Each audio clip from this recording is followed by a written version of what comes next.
Today we'll be talking about something that affects all of us. You've probably heard the word climate change a lot of times. Pero minsan parang hindi natin alam kung gaano siya kaseryoso. So pag-uusapan natin kung ano na nga ba ang nangyayari. Ano na ang ginagawa ng mga tao at paano tayo bilang kabataan makakatulong. Ramdam na natin ang epekto ng climate change. Ang init ng panahon kahit bare months na. Tapos biglang uulan ng malakas, causing floods sa mga low-lying areas. And madalas tayong tamaan ng bagyo na mas malakas kaysa dati. At dahil dito, maraming pamilya ang nawawalan ng tahanan.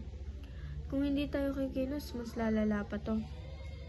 Kaya nga sinasabi ng United Nations na kailangan nating lahat makibahagi sa SDG 13. The good thing is may ginagawa na rin naman ng gobyerno. May mga tree planting projects, cleanup drives, para bawasan ng mga paggamit ng plastic.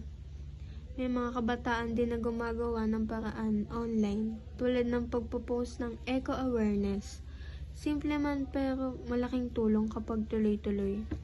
May improvements na rin tayong nakikita. Mas marami ng tao ang nagre-recycle, nagdadala ng sariling tumbler, at umiiwas sa single-use plastics. And mas nagiging strict na sa waste management and disaster preparedness. Pero syempre hindi pa sapat. Kailangan pa rin natin ng mas malawak na action. Sa totoo lang minsan iniisip ko, teen lang naman ako. May magagawa ba ako? Pero habang tumatagal, nare-realize ko na small actions really do matter kapag sinimulan natin sa sarili natin.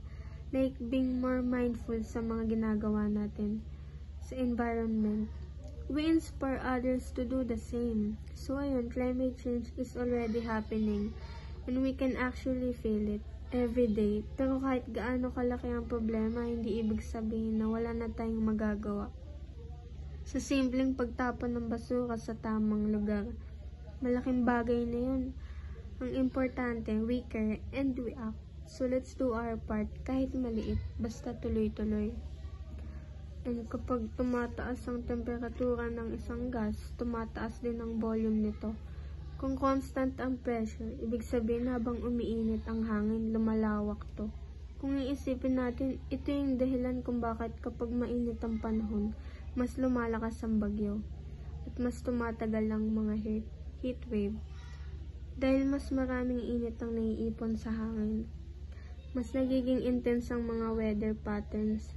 At sa ideal gas law, ito naman ang batas na pinag-isa ang pressure, volume, at temperature sa iisang formula. Para siyang mas malawak na perspective kung paano kumikilos ang gases. Sa Charles law, obvious to sa mga gulong ng sasakyan kapag mainit ang panahon. Mas tumitigas o lumulog ang hangin. Kaya importante na maintindihan natin to kasi may kinalaman to sa climate change at sa kung paano natin naalagaan ang kalikasan. Kung alam natin kung paano gumagana ang init at pressure sa hangin, mas maiintindihan natin kung bakit kailangan nating magtanim ng mas maraming puno para makatulong pababain ng temperatura ng mundo.